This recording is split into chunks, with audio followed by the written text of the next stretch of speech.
Folks, this is ICT with a 6th installment of the 8 teachings of September 2016 ICT mentorship. We're going to be specifically dealing with fair valuation in this teaching. And fair valuation comes in the form of 2 perspectives. Fair value in regards to equal distance of a high or low, or what we would call equilibrium, or fair value for the perspective on valuation as regards to market makers.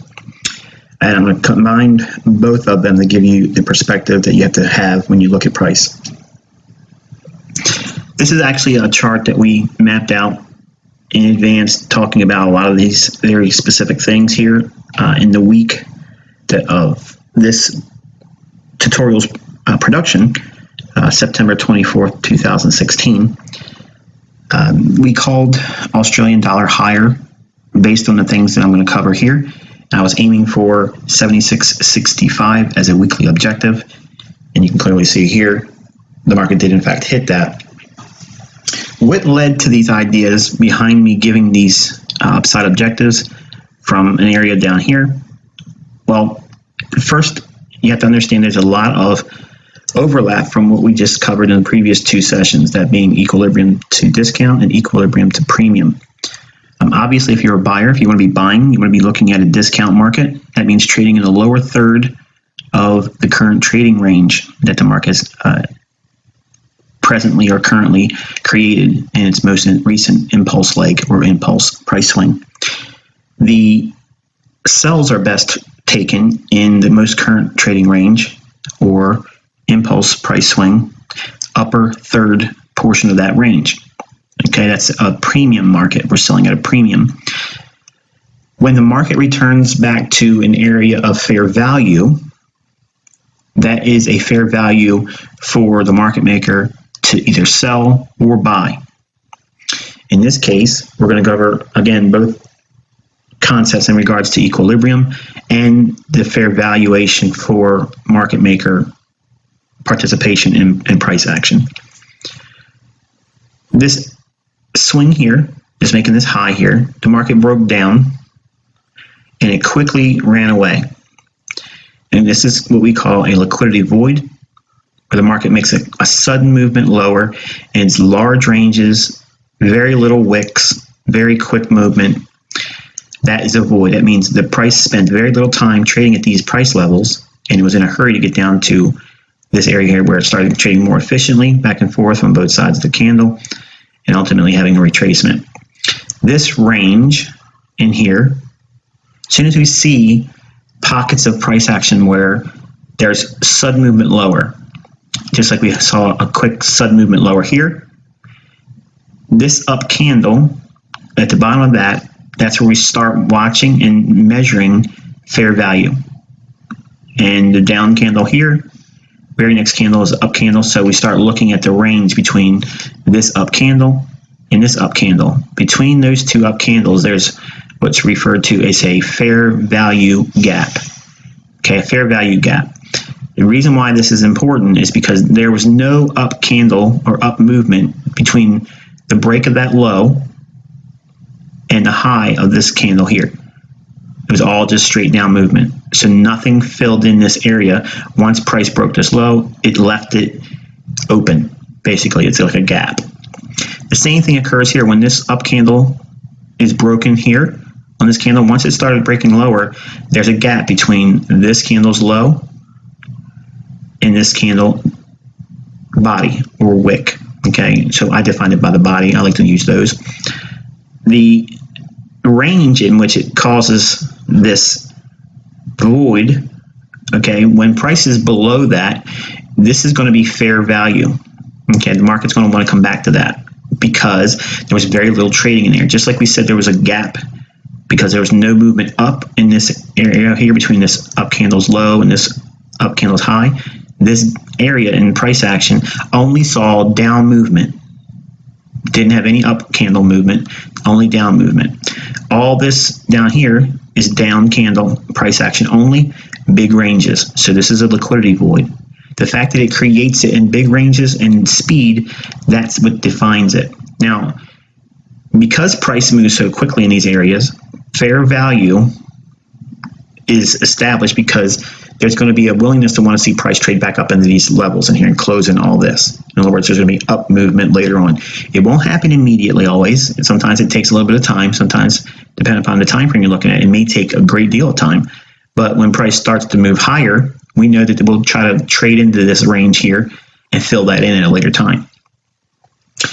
That is where market makers view fair value. Now, equilibrium, or fair value in regards to equidistant range between high and low of a defined high and low range, that being if we have this low here and this high here, if we define that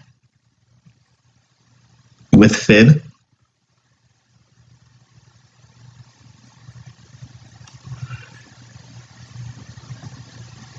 okay, we have equilibrium right here, or 50% of that range from this high to this low. There's equilibrium. Okay, look how the bodies of the candle stay above that, but we have a lot of work around that equilibrium price point. That in itself is significant because it's showing you that the market ran through a short-term high. Once it ran through it, it came back down, right back to the middle of the range, or fair value, which is equilibrium. At this moment, price can stay in this consolidation for a period of time of any length. We don't know how long price is going to stay in a consolidation. But at equilibrium, you need to refer to where the most recent price swing took place. In other words, if we're at equilibrium here or at fair value, the market can go either way at this price level. The easiest way to determine where its most probable direction is where did market structure break most recently? Did it break a swing high or did it break a swing low most recently? Well, there's no swing low in here of any significance, but there is a swing high up here that it broke through here. So when we made this low, price ran through it, clearing out these highs right on this up candle. Price come back down into equilibrium. Do we define the range from here to here? As you're looking at price, you always want to get a feel for where you're at in regards to the most current trading range.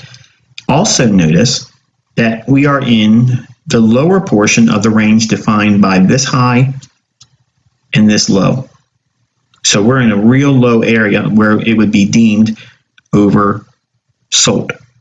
So we have a range concept blending with the fact that we're moving back in the middle of a smaller consolidated trading range with a market structure break of recent high in here, broke that high, and it came back to equilibrium. So the highest probability in terms of direction is going to be going short or going long.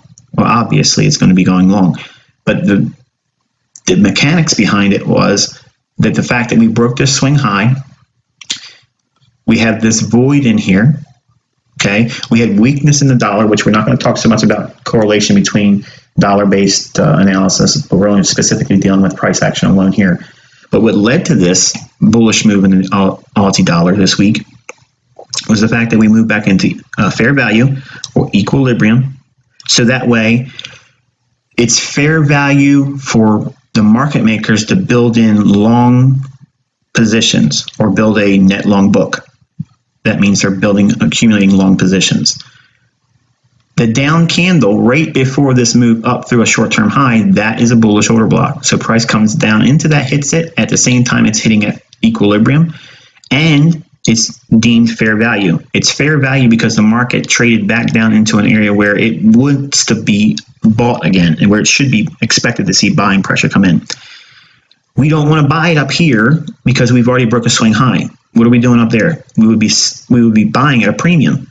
That's not what you want to do. So you're going to blend a couple things when you're looking for high probability setups. To get fair valuation, you're going to be looking at the current range from high to low.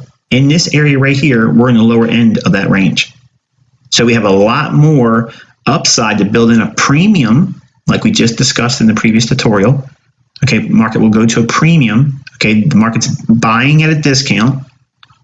Okay, and it's at equilibrium. It's at fair valuation because we're in the low end of the range from this high to this low. And we have all of this open price action right in here. So the market's going to want to come up here and close that in. It doesn't have to come all the way back up to this candle's low, which is a bearish order block, this up candle right before the down move. All this is needed to give us a directional bias. We have a swing high in here where we know what's going to be resting above that. Buy stops. So we know that there is a strong likelihood that because we're in the low end of the total range, which is this low to this high, so this is the parent price swing, this high to this low, we created a short-term low that was higher. We broke through a swing high, came back down into equal distance of the high to the low, that is equilibrium. We're now at fair valuation. For what? For longs. So market makers can build a net long book at this price level. Now, if they're going to do that, they're going to look for fair value above the marketplace, where they can do what? Sell their positions at a fair value for them. Up here, if traders are buying this chasing price, are they buying at a fair value? No, they're buying at a premium. Remember that we just discussed in regards to equilibrium to premium, the range from this high to this low, we're above 50% level, and here we're in that upper portion of the optimal trade entry, or 62 to 79 cent tracing level. I'll show you what that looks like. The low to the high, 79% tracing level, 70.5, 62% tracing level. So the market goes right up into 79% retracement. So we're in premium here. We're below equilibrium here. So we're at a discount down here relative to the range. Down here, we're at discount, okay, in terms of looking at the low to high. This is where the premium's built in. If we reverse it and look at the range in opposite terms, defining it from low to high, we're below the 79% retracement level, so we're really at a deep discount. Really, really deep discount, because we're below equilibrium relative to the range high and the low. We're even below the 79% retracement level here. So in terms of really being suppressed, in terms of the total range, high to low, we are at a deep discount in the middle of a current small little trading range from this high to this low. So we're at equal distance price measurement of high, middle, low. Into total end or lower 1/3 of the range of the parent price swing that we see here, right in here, okay? Even if you didn't see this high to low as the parent price swing, this price swing, high to low, still gives you the same context, just in a smaller scale. So you have high to low, we're in the lower 1/3 here, and we're in deep discount. Here's equal distance or equilibrium. We're below it, so we're at discount. So fair valuation for the market makers to build a book long would be so many overlapping factors there. They could be building long positions or accumulating long positions here, looking for what? Liquidity above the marketplace. That means where? Above these highs that initially it just sold off of. Then you have the buy stops above here. So the market runs through that, takes those stops, runs through this short-term high here, and then what does it do? Goes into consolidation. Now, if it's a turtle soup and it wants to go lower after blowing out buy stops, it should go lower quickly. It doesn't do that. It's staying in a sideways consolidation. In fact, during this week, I actually gave live sessions explaining how this market was pointing to higher prices. It went back into consolidation, which means it's going back into what? It's building equilibrium. Okay, so equilibrium is building again in that small little range. So you define the high and the low right there. And look how much price action spends around the middle point at equilibrium price point. Okay, so it's hanging around fair value. Okay, one spike move lower, doesn't see price go lower any significance, doesn't break the range, and it expands to the upside. Once it expands to the upside, it starts filling in all of this. Again, this is another area of fair value. The market's fair for those long positions for the market maker that have already accumulated longs on. This is a good area in this shaded area. I'm going to extend this out in time over here. All of this is a good place for them to sell the longs that they started accumulating down here. Look how much time they whip back and forth in that range. All these wicks. Okay, they're selling. All the positions they've accumulated here, and down here on the initial rundown into the support. Once this range is closed in, the next area of concern is just above this short-term high.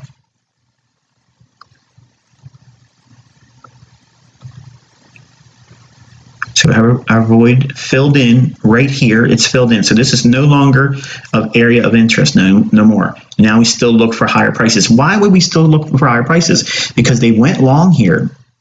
Okay. So if they're going to look to sell their position, where would they look to sell their positions at? Discount prices or premium? Premium. But the premium price that speculators would trade at by buying and chasing price, it's a premium to price chasers. People that feed off the desire of being in a price move that's already been moving higher. It's fair value to the market maker to liquidate their positions at this small little pocket between this up candle's low and this up candle's high. So we can now create a new specific area of fair value for the market maker to liquidate their long positions in here. Right in here. So drawing that out in time, that's what you see here. Price coming right into the bottom of that candle, hits it perfectly to the pip. Bodies of the candle are still deep inside the shaded area for fair valuation. What makes it fair is because they bought it at a deep discount and they're liquidating at a premium. It's fair for them to accumulate here, and it's fair for them to liquidate. See, market makers have to deal in terms of valuation for their longs and their shorts, and they have to do that same valuation for their exits on both sides of the marketplace. So when we see inefficiency in price, like we see here with these candles, just only going down, no up movement in it, only going down here, no up movement in it until later on, all of this area, they're scaling out their positions that they accumulated down here, here, and here. When price moves in defined trading ranges, there's going to be equilibrium. Equilibrium is in itself fair value. That means the market makers are holding it in a consolidation. When that consolidation gives way, the strongest move out of that consolidation on a hard time frame chart will give you a great deal of prognostication for directional bias. So what I mean by that is if we look at price, and we take a look at it like this, we can look at price like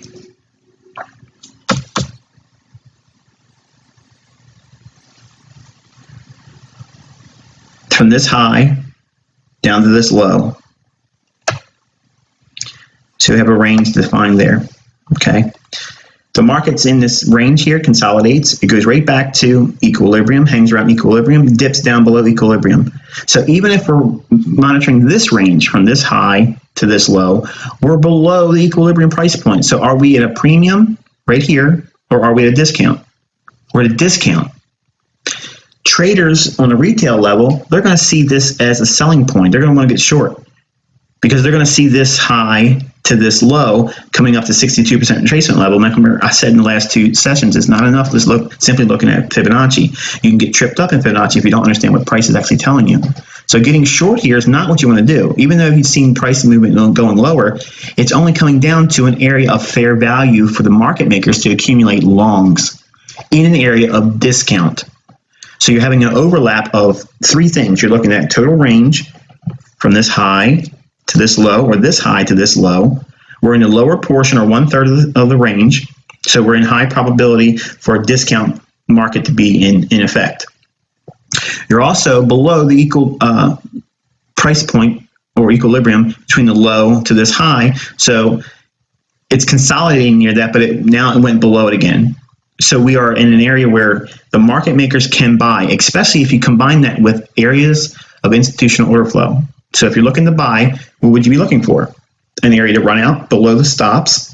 In other words, sell stops below an old low. We don't see so much of that happening here. It doesn't need to do that. It's only returning down to this down candle, which is a bullish order block. A down candle before the market moves higher, that's where market support really relies. Well, not really relies, resides in.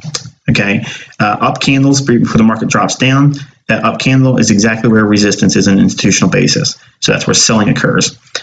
So when we see price action like this, we can define things in terms of fair value in relationship to how the market maker is going to perceive price.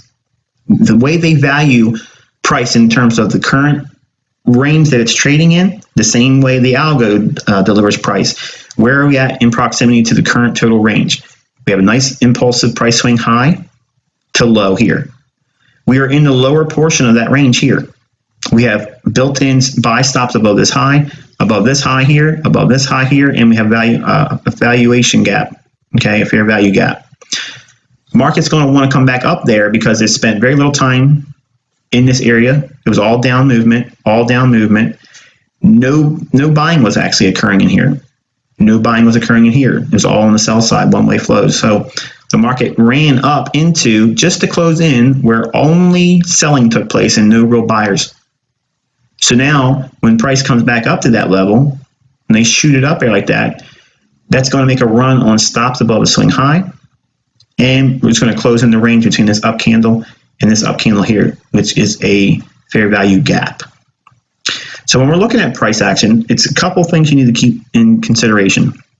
The total range you're trading in, the equilibrium price point relative to the most recent trading range, high and low, and we defined several of them here. We did this high to this low, with this high and this low, and this high and this low.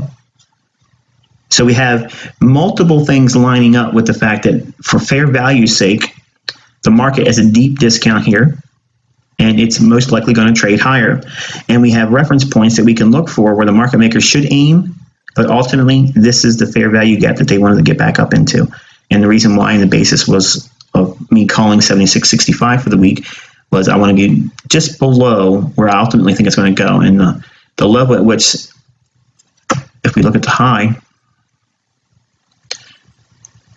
the low comes in at 76.75, and I want to be about 10 pips or so before the actual level I think is actually going to be hit. I want to be getting out just a little bit before that. And one more instance of the things I talk about before it happens in the charts and why those things actually materialized in price action. So price returns back to fair value in the perspective of the market maker, not fair value in the scope of buying it. This is at a premium.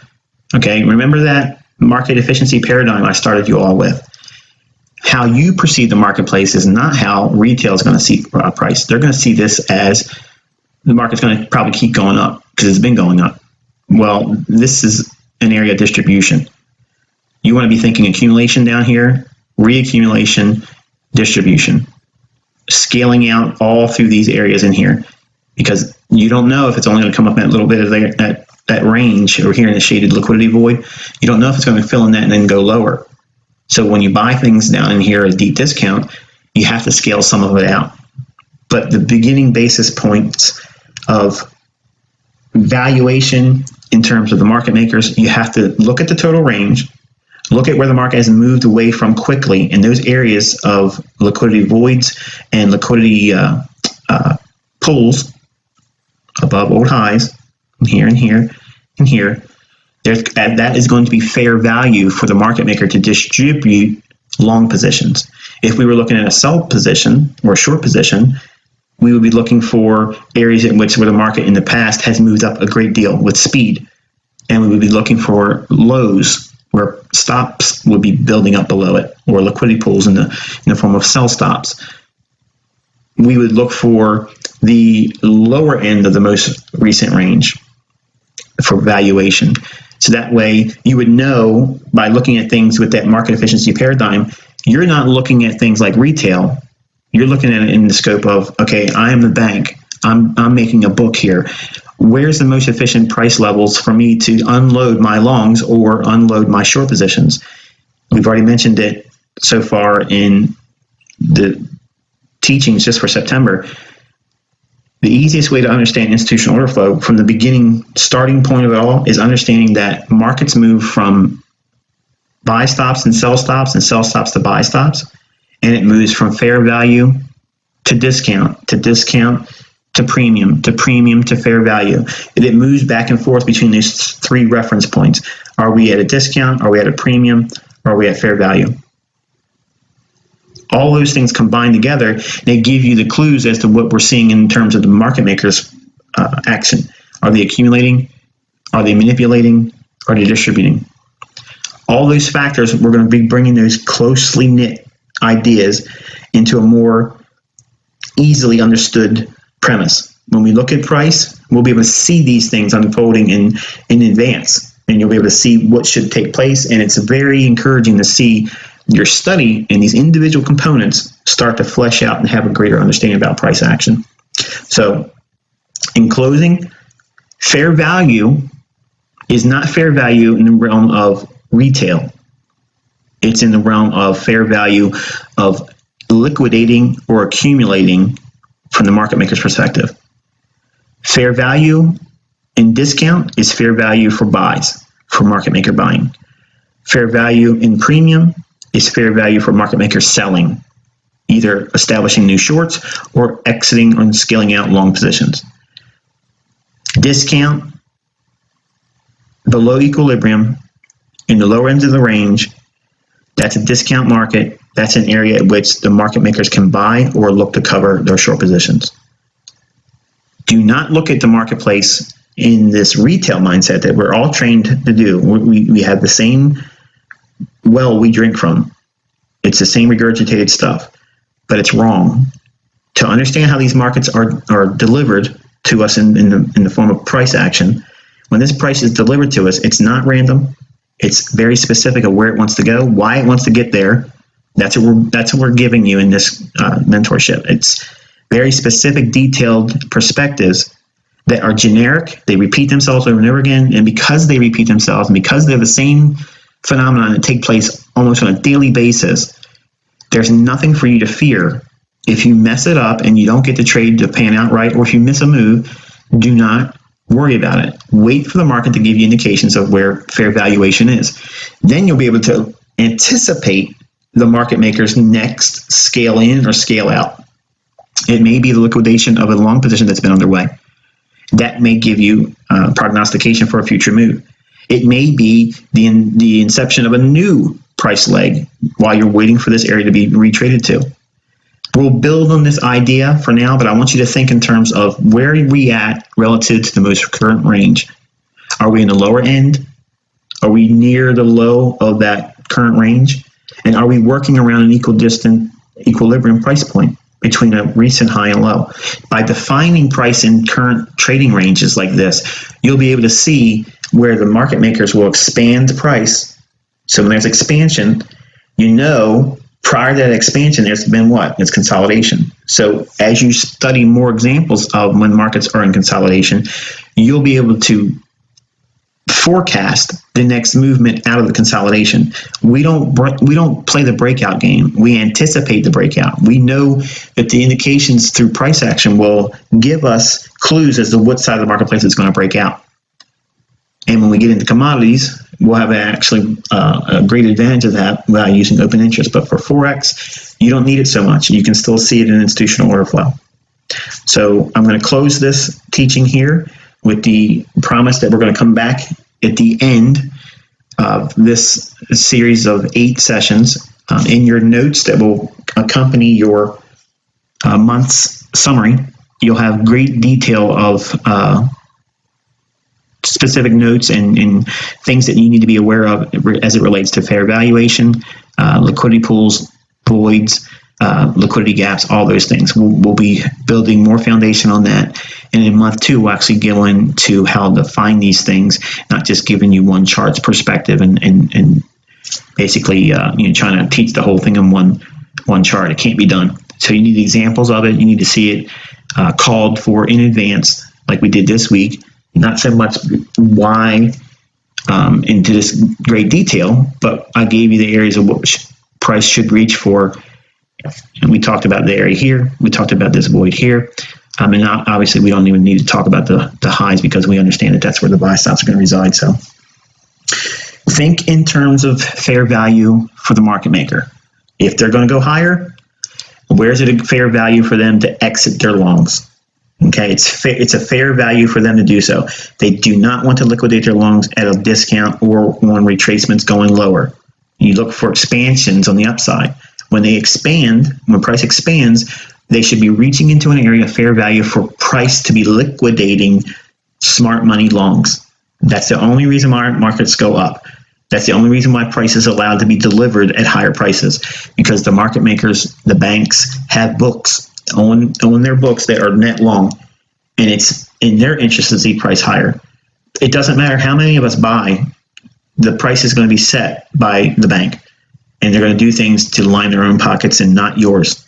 So it takes a perspective shift, and it gets back to that market efficiency paradigm I started you with in this mentorship, that you have to view things from the smart money's perspective, not what retail should be doing or what retail is doing.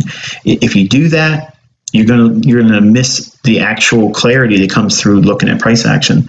Studying it through a contrarian perspective, saying, okay, this is what the retail minds should be thinking now. And by contrasting that with what you see in the charts for fair value, liquidity gaps, liquidity voids, liquidity pools, all these things, the market's going to seek that liquidity and run against the less informed crowd's opinion. So with that, I'm going to close and wish you good luck and good trading.